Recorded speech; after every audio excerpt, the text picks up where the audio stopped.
오늘 날씨가 하나님께서 귀한 날씨를 허락하셔서 쾌청한 날씨 속에서 하나님의 말씀을 전할 수 있는 은혜 주심을 먼저 하나님께 감사와 영광을 돌려옵나이다.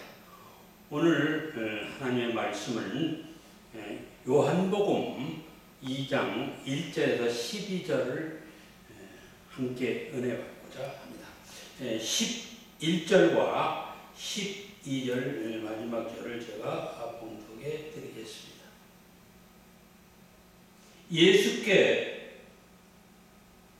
첫 표적을 갈릴리 가나에 행하여 그의 영광을 나타나심에 제자들이 그 믿으니라. 그 후에 예수께서 그의 어머니와 형제들에게 세 자녀들과 함께 가버나움으로 내려갔으니 거기에 여러 날 계시지는 아니하시리라. 오늘 하나님의 말씀 제목은 가나안 혼인잔치에 청혼받은 예수님 은혜 받고자 합니다. 통상적으로 예수님께서 전도 사역을 항상 하시고 첫 번째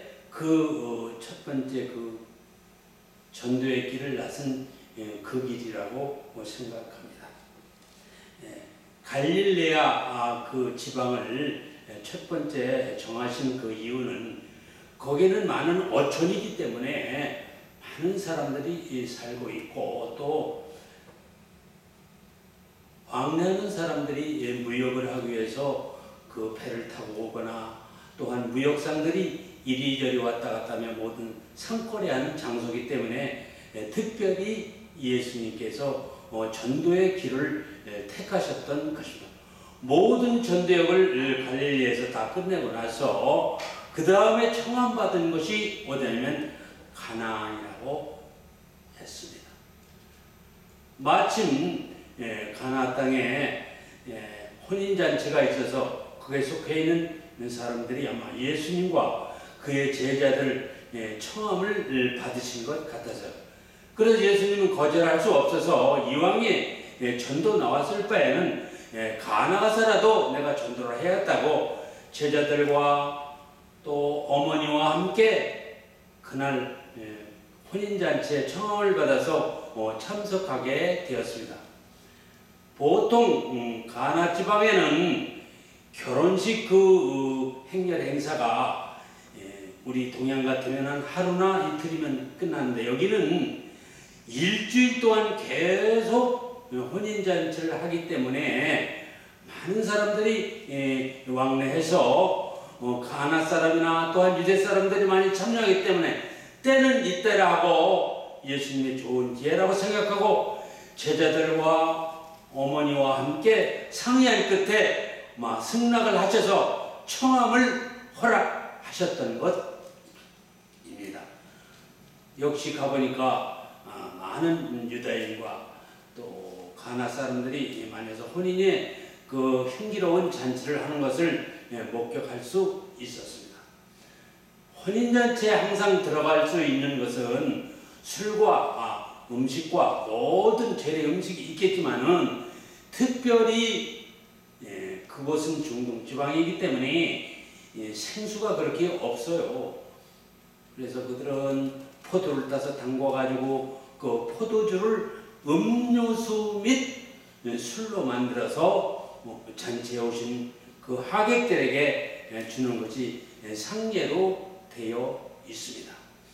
그런 거로 그날 또 역시 보기 힘든 많은 첩변 당하는 사람들과 또 그 유대 사람들이 너무 많이 모여가지고 분간하기 힘들 정도로 아마 많은 사람들이 함께 축하객으로 모였던 것입니다.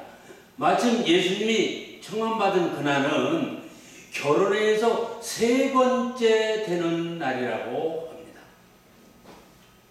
예수님이 먼저 들어가시고 그 다음에 어머니가 그 뒤를 따르고 제자들과 함께 전도 여행을 따른 그런 차이이기 때문에 우선 예수님을 첫 번째 모시고 예수 어머님께서는 혼인잔치 상황이 어떤가 하고 두리두리 이렇게 보셔서 아마 요소요소 이렇게 다 체육적 챙기신 것 같아요.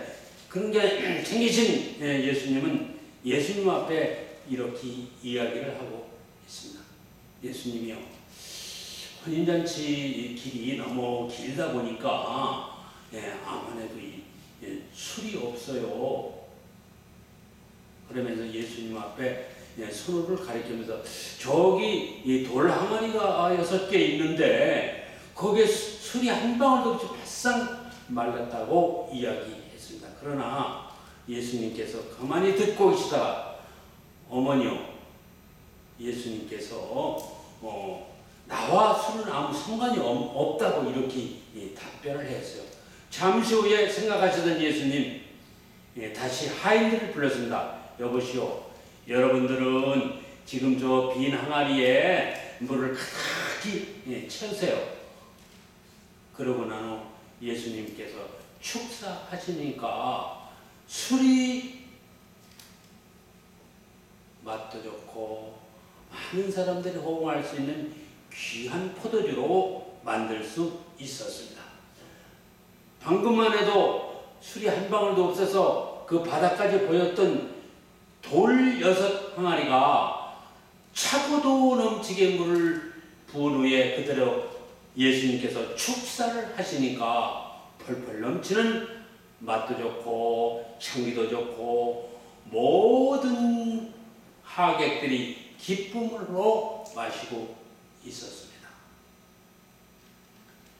그만치 예수님이 다시 말하면은 이 세상의 모든 전도하다 보면 말씀이나 성령이 부족해서 갈급하여 빈 항아리 같이 되어 있는 것을 누가 예수님과 제자들이 함께 하니까 모든 진리의 말씀이 그의 텅텅 빈 마음과 가슴 속에 하나 채워서 그들의 모든 만족을 할 수 있다는 비교의 말씀입니다.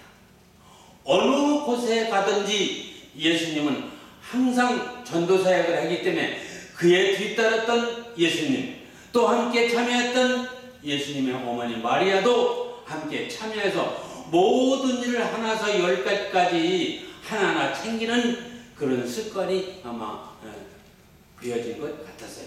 그래서 혼인 모든 잔치에 이렇게 풍성해 할 수 있다던 것은 뒤에서 차근차근 뒷바라지 해주고 제자들도 거기에 더불어 함께 호응을 해줬기 때문에 그 혼인잔치가 풍성이 되는 것입니다.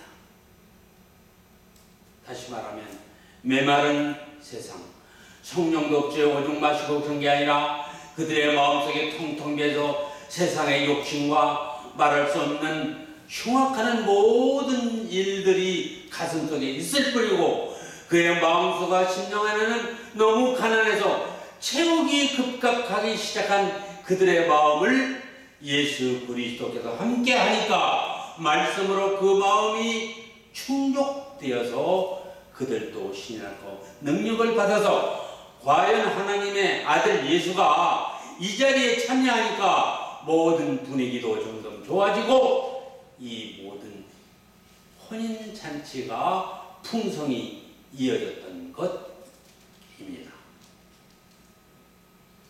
통상적으로 혼인잔치를 길게 하다 보면은 그 모든 준비하는 음식들이 점점 떨어지기도 해요. 점점 더 그 떨어지는 것을 누가 채워요? 물론 그 혼주가 다 채우는 것이지만 여기는 특별히 예수님이 함께 청함을 받아 갔기 때문에 안타깝게 보였던 예수님의 그 마음속에서는 야, 때는 이때다.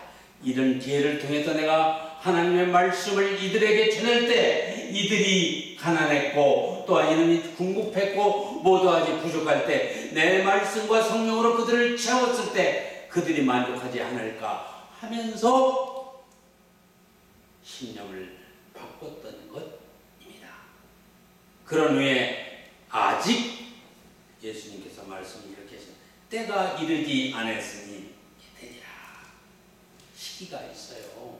아무 따나 말씀을 전하고 아무 따나 성령의 능력을 주는 것이 아니고 시기와 모든 때가 있다는 것을 분명히 숙제로 가르쳐 주셨고, 그 숙제를 해결하기 위해서는 예수님이 그 자리에서 즉시 보여주었기 때문에 예수를 반박하고 또 예수님을 곤박하고 여러 가지 손가락질한 많은 유대인들이 예수님을 그 가나안 단체를 통해서 따르게 되고 사도의 역할을 충분히 할 수 있도록 큰 자료를 마련하셨습니다.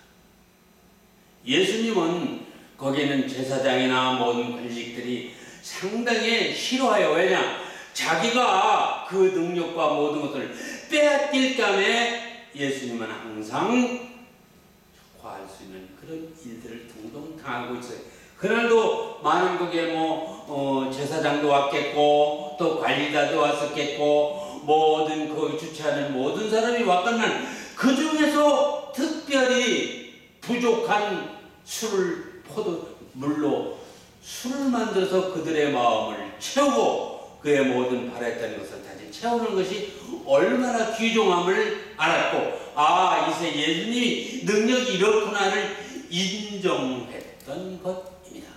통상적으로 잔치에는 처음에는 고급 술, 또 맛도 좋고 향기도 좋고 많은 사람들의 입에 맞도록 만들어 주다가 그 사람들이 취하고 그러고 나면은 후에는 좀 질이 낮고 여러 가지 부족한 그런 술 먹이게 되는데, 이건 세 번째 날인데도 전보다도 더 맛도 좋고 향기도 좋고 모든 면의 우수 성품의 포도주를 먹었다는 그들의 자긍심은, 그들의 마음이 변하는, 그들의 모든 행동이 바뀌는, 그들의 모든 일들이 하나하나 새로움을 얻는 능력을 주신 것은 바로 그의 청함을 받았던 예수님과 예수님의 어머니 그리고 제자들이었기 때문에 그 일을 행할 수 있었습니다. 점차적으로 세상은 가물고 메말르고 모든 것이 부족해서 급급할 때에 누가 찾아가요? 예수님이 함께 하니까 그들의 모든 것을 채울 수도 있고 질병도 떠날 수도 있고 눈 모르는 소경도 눈을 뜰 수 있고 절름발이도 걸을 수 있는 이런 능력이 종종 유대 땅에 벌어지니까 예수님은 인기도 있겠지만은 속해 있는 모든 주위의 사람들이 배반하는 일도 있었다는 것입니다.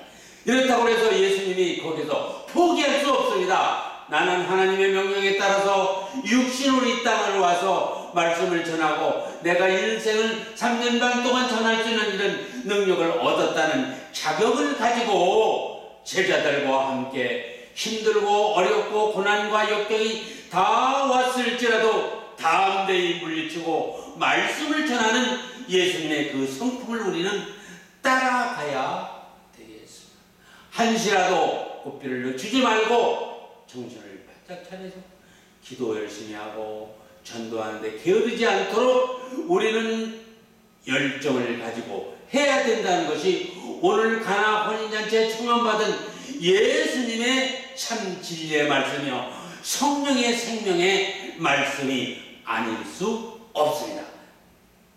말세지막에 많은 사람들이 너무 풍부하고 삶이 여러 가지로 타인보다도 국가보다도 우리나라도 잘 살 수는 있겠지만 그 속에 들어있는 것이 모든 게 여섯 항아리 같이 그 안에 뭐가요?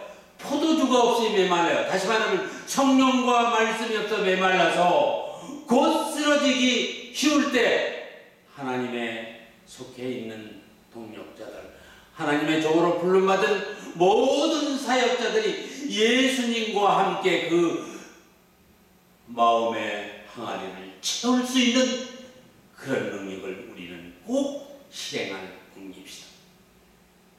오늘 내일 미룰 게 하시나 당장 내 앞에 닥쳐왔으니 우리는 해야 한다는 그런 긍정심을 갖고 믿음의 사역자로서의 가격을 한층 더 높여서 예수님과 같은 동일한 사역을 할 수 있도록 우리는 열심히 노력을 꾸준히 해야 된다는 것을 오늘 말씀 속에 우리는 깨달았습니다. 나의 잘못과 잘못 모든 행동한 것들이 옳지 않고 그릇됐다는 것을 깨달았음에 우리는 경성에 깨어 다시 살 수 있는, 다시 예수님의 그 능력을 이 땅에 발휘해서 죽어가는 영혼들이 메말라서 쓰러졌을 때 신 포도주가 아니고 맛좋고 향기로운 포도주를 그들도 마실 수 있도록 우리는 하나님 앞에 간절히 기도하고 구해야 될 것입니다. 때가 힘들다고 사실 호황만탕하다 보면은 모든 것을 다 잃어요. 잔치바람과 같은 그런 풍요로운 세대가 항상 있는 거 아니고, 어느 때는 슬피 울 때도 있고 어느 때는 외로워서 모든 고독할 때도 있지만, 누가 그 옆에 하나님과 말씀과 예수님이 있기 때문에 우리는 서러워할 거 없습니다. 우리는 외로워할 것 없습니다. 우리는 당당히 십자가의 군병으로서의 가할 일을 충분히 할 수 있도록 우리는 뭐예요? 노력하고 말씀을 항상 선고하는데 게으르지 않도록 열심히 우리는 해야 된다는 것이 본문의 말씀의 가장 귀한 핵심적인 풍요로움 속에서 그 안에 가난도 있고 부자도 있고 흥함도 있고 모든 것이 절규 속에서 다시 희망으로 떨어졌던 사람들이 다시 일어날 수 있는 능력을 발휘하는 것입니다. 이제 1921년도 2개월밖에 남지 않았는데 남은 2달로, 이제 2달도 별로 안 남았어요. 오늘에 벌써 16일 가까이 되는데 45일 동안이라도 우리가 채워주지 못한 그들의 심령, 다시 말하면 가난하고 메마르고 보잘것없는 그들의 마음에 하나님의 말씀을 그들에게 충분히 부어주어서 넘칠 수 있도록 우리는 전도하는 데 힘을 써야 되게 전력을 다하여 마지막 때라도 우리가 호시탐탐 나 자신이 쓰러지지 않고 곧바로 어떻게같이 바짝 서서 말씀을 충분히 전하는 사역자로 감당할 수 있도록 하자는 것이 오늘의 귀한 축적인 것 같습니다. 그만큼 혼인잔치같이 호황발탕하는 보다도 우리 마음속에 뭐가 들어야 말씀이 곧바로 쓰면 모든 것이 좋아나 흐르지 아니고 하나님의 말씀과 또한 우리와 교통하는 그 모든 복음의 말씀이 그들에게 쌓일 때 절대 쓰러지지 않고 튼튼히 모래 위에 심은 모든 기둥은 쓰러지지만 반석 위에 지은 그 집들은 절대 무너지지 않습니다. 다시 한번 복음 속에 우리들에게 뿌리를 깊숙이 씨가 뿌리를 돋으면은 절대 넘어가지 않고 튼튼한 제목으로서 성장할 수 있습니다. 이제 마지막 때에 우리가 해야 할 것은 하나님의 말씀 들고 온통이 모든 일을 다 버리고 하는 일에 종사할 100% 성과를 위해서 하나님의 귀한 그 명령을 순종하는 마음으로 따라가는데 좀 더 게으르지 않도록 열심히 우리는 전도합시다. 또한 찬송을 통하여 그들의 마음을 위로하고 하나님의 찬송을 통하여 그들의 외로움을 달래줄 수 있는 귀한 복음을 들고 밖으로 우리 나가서 전도에 열심히 하는 귀한 사역자가 되도록 간절히 기도를 드립니다.